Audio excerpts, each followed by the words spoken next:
사랑하는 성도 여러분, 2월 10일 목요일 아까베 시간이 돌아왔습니다. 오늘은 요한복음 12장 1절에서 11절까지의 말씀으로 함께 은혜를 나누고자 합니다.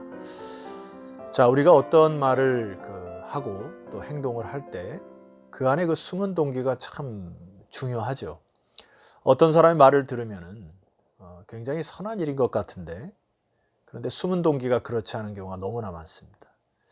또 어떤 사람의 말을 들으면은 겉에 드러나는 것만 보면은 굉장히 오해하기 쉬운데, 도대체 그 사람이 왜 그 말을 했을까라고 하는 그 동기가 밝혀질 때 어떤 경우에는 그것이 또 선한 경우가 있어요. 그래서 우리는 어떤 말과 행동이 참 조심스럽게 해야 될 뿐만 아니라 그것을 판단할 때에도 굉장히 좀 조심스러워야 되겠죠.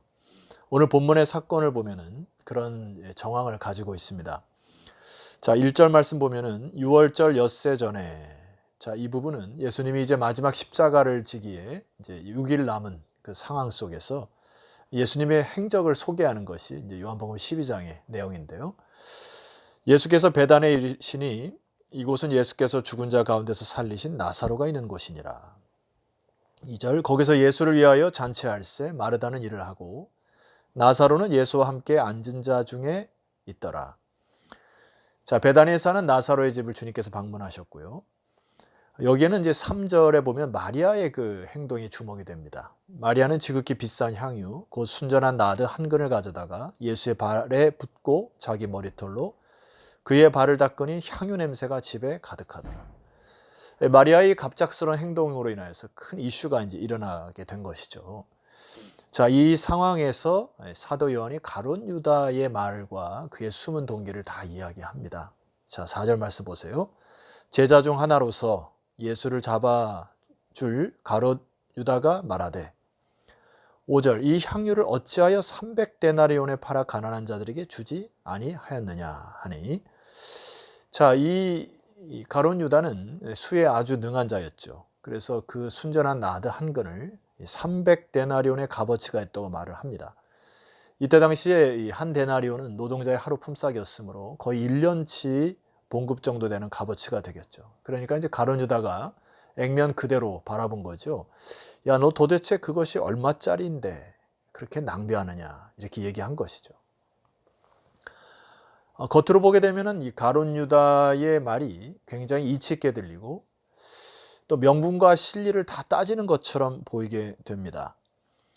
그 돈을 통하여서 가난한 자를 돕는다, 이렇게 판단을 하게 되는 거죠. 자, 그런데 우리가 여기서 좀 짚고 넘어가야 될 부분이 있습니다. 이 가룟 유다가 이 마리아의 행동에 왈가왈부할 자격이 있습니까? 자, 마리아의 입장에서 보면 마리아도 성인이고요. 우리가 요한복음 11장에 보시게 되면은 이 마리아는 자기 오빠 나사로를 살려주신 예수 그리스도에 대한 감사와 감격으로 인생을 살았을 것입니다. 그러니까 예수님께서 말씀하신 죽음과 부활에 대한 의미도 묵상했을 것이고, 얼마든지 자기에게 값이 나가는, 그리고 그의 중심을 표현할 자격이 마리아에게 있는 것 아닙니까? 자, 우리가 이 세상을 살아갈 때 굉장히 좀 조심스러워야 될 게 있어요. 그것은 다른 사람이 했던 그 말과 행동에 대해서 너무 섣불리 나의 주관으로 판단하여 이래라 저래라 하는 거 참 조심하셔야 됩니다. 살아온 문화 환경이 다 다르고 또 본인이 겪었던 것들이 다르기 때문에 너무 쉽게 우리가 돈에 대해서 다른 사람에게 코치하는 것 참 조심하셔야 되죠. 자, 이 광경을 지켜본 요한은 여지없이 이 가룟 유다의 숨은 동기를 드러냅니다. 보실까요? 6절입니다. 이렇게 말함은 가난한 자들을 생각함이 아니요 그는 도둑이라 돈꾀를 맞고 거기 넣는 것을 훔쳐 가밀어라. 입으로는 가난한 자를 운운하지만은 속으로는 이미 자기 입속을 챙겨서 회개를 맡았지만은 그 안에 자기의 입속을 챙기는 것들이 몇 번 들통이 난 모양입니다. 그러니까 가룟 유다의 중심에는 돈의 노예가 됐고 탐욕이 가득 차서 악취가 나는 중심을 갖고 있었다. 그러니까 이 상황을 돈의 논리로 보게 되어서 가룟 유다가 마리아의 그 선한 이 행함을 꾸짖게 되는, 그 동기가 완전히 사도 요한에게도 들켜버리게 되는 그런 악취가 나는 가룟 유다의 마음을 보게 됩니다. 여러분, 유다뿐만이 아니에요. 마태복음에 보면은 마태복음 20장 8절 말씀 보니까 이렇게 기록되어 있습니다. 제자들이 보고 분개하여 이르되. 제자들이 뭐 했다고요? 분개했습니다. 그리고 이렇게 얘기를 해요. 무슨 의도로 이것을 허비하느냐. 이것을 비싼 값에 팔아 가난한 자들에게 줄 수 있었겠도다 하거늘. 제자들도 겉으로 드러난 모습만 바라보고 제자들도 분개하여 마리아의 행동에 대하여 허비하고 낭비하였다, 이렇게 판단을 한 것입니다. 그러나 예수님께서 이 마리아를 향한 평가에 주목하셔야 됩니다. 자, 오늘 본문의 12장 7절, 예수께서 이르시되 그를 가만두어. 자, 마리아를 더 이상 추궁하지 마라, 마리아를 괴롭게 하지 말라, 이렇게 주님이 말씀하셨어요. 그러면서 그 이유를 이렇게 얘기합니다. 7절 하반절에 보니까 나의 장래할 나를 위하여 그것을 간직하게 하라. 8절 가난한 자들은 항상 너희와 함께 있거니와 나는 항상 있지 아니하리라. 여러분, 이 마리아의 중심을 보시고 마리아를 향하여 그를 인격적으로 대화하시는 주님을 보게 됩니다. 마리아는 예수님에 의하여 재평가됨으로 그의 신앙이나 그의 행동이 다른 사람에게 향기로 재평가되어지기 시작합니다. 예수님이 뭐라고 말씀하는 거죠? 지금 마리아가 행한 행동을 잘 간직해 두어라. 그가 어떤 동기로 어떤 선한 마음으로 했는지, 그리고 앞으로 이 일이 어떻게 사용되어야 될 것인지를 너희들은 이것들을 마음속에 기억해야 될 것이다, 이런 것이에요. 그래서 예수님이 뭐라고 얘기하냐면은 이 마리아는 앞으로 나의 장래를 위한 준비한 것이니라 하고 이의 타이밍에 대한 놀라운 칭찬을 하게 되죠. 마태는 이 부분에 대하여 뭐라고 얘기하냐면은 마태복음 20장 10절 말씀 보니까 이 여인이 내게 좋은 일을 하였느니라, 이렇게 표현합니다. 그러니까 예수님이 마리아의 그 숨은 동기를 정확히 아셨어요.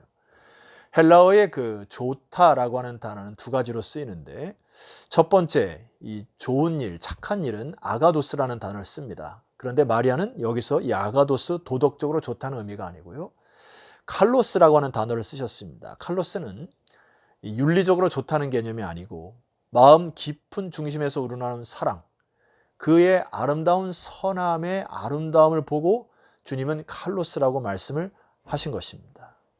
주님이 그 여인의 숨은 동기를 간파하신 것이죠. 마치 이렇게 그를 칭찬하는 것 같습니다.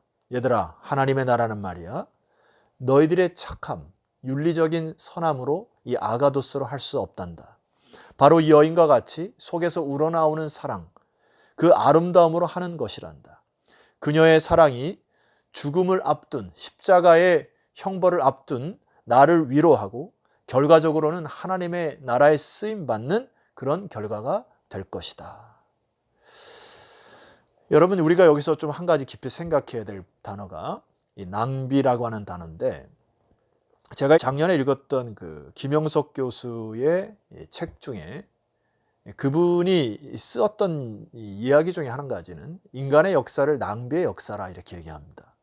그러니까 탐욕과 이기심에 사로잡힌 인간들은 자기가 죽을 때까지 계속 낭비하다 산다는 거예요. 대표적인 예를 들자면은 탕자에 비유해서 둘째 아들 같은 경우에 주님을 못 만났거나 혹은 자기 부모에게 돌아오지 않았다고 하면은 그는 자기의 잘난 맛에 돈을 계속 쓰면서 낭비하면서 인생을 살아갈 수밖에 없는 것입니다.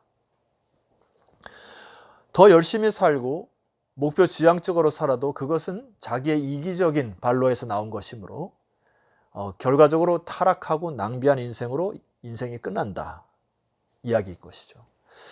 그러나 오늘 이 마리아는 예수님을 만나서 이가 주님에게 표현한 행동은 좀 다른 낭비의 개념입니다. 자, 제가 예전에 그 에베소서를 묵상을 하는데 영어 성경으로 묵상하다 굉장히 이렇게 감동적이었던 그 문장이 하나 있습니다. 먼저 제가 한글로 읽어드리고 영어 표현을 짧게 읽어드리도록 하겠습니다. 에베소서 1장 7절. 우리는 그리스도 안에서 그의 은혜의 풍성함을 따라.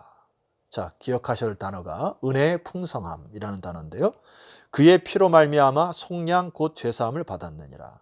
8절. 이는 그가 모든 지혜와 총명을 우리에게 넘치게 하사. 자, 여기 보면 넘치게 하사라는 단어입니다. 영어 성경에 보면은 NIV인데요.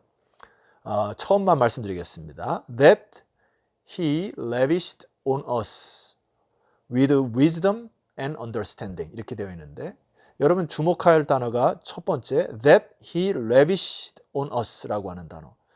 lavish라는 단어가 바로 이게 낭비하다라는 단어입니다.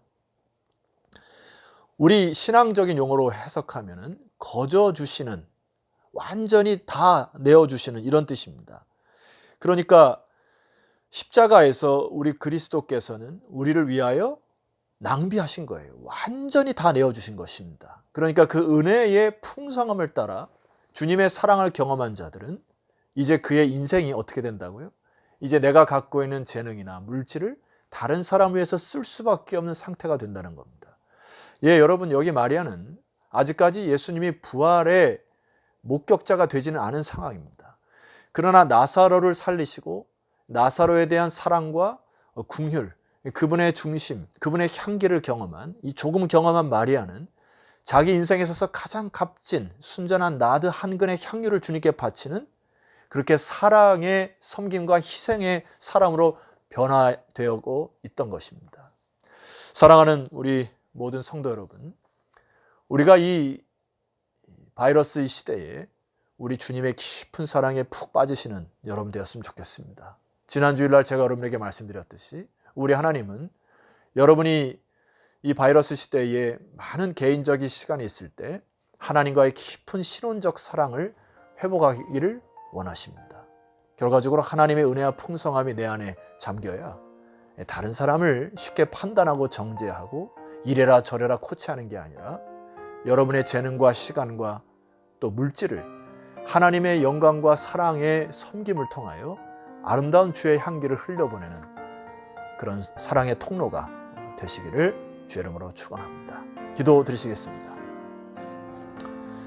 하나님 아버지, 참 우리 인간은 이기적이고 또 욕망에 사로잡히며 살아갈 수밖에 없는 존재인데 십자가의 사랑으로 우리에게 낭비하신 주님의 사랑을 경험케 하시니 감사합니다.